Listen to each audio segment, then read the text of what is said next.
പിന്നെ ജൈവ സ്ലറി ഒഴിച്ചു കൊടുക്കുന്നത് കോളിഫ്ലവറിന് വളരെ നല്ലതാണ്.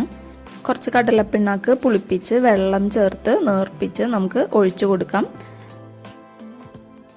പിന്നെ ഒരു 45 ദിവസം കഴിയുമ്പോഴേക്കും ഇതിൽ ഫ്ലവറൊക്കെ വരാനായിട്ട് തുടങ്ങും.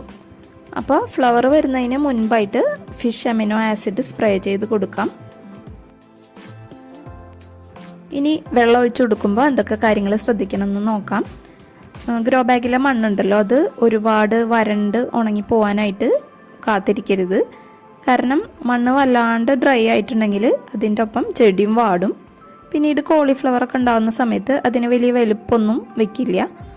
അതുകൊണ്ട് എപ്പോഴും ചെറിയൊരു ഈർപ്പം മണ്ണിൽ നിലനിർത്താനായിട്ട് ശ്രദ്ധിക്കുക. നല്ല വെയിലത്ത് നിൽക്കുന്ന ചെടികളാണെങ്കിൽ നമുക്ക് കുറച്ച് കരിയിലയോ ശീമക്കൊന്നയുടെ ഇലയോ ഉപയോഗിച്ച് പൊതയിട്ട് കൊടുക്കാവുന്നതാണ്.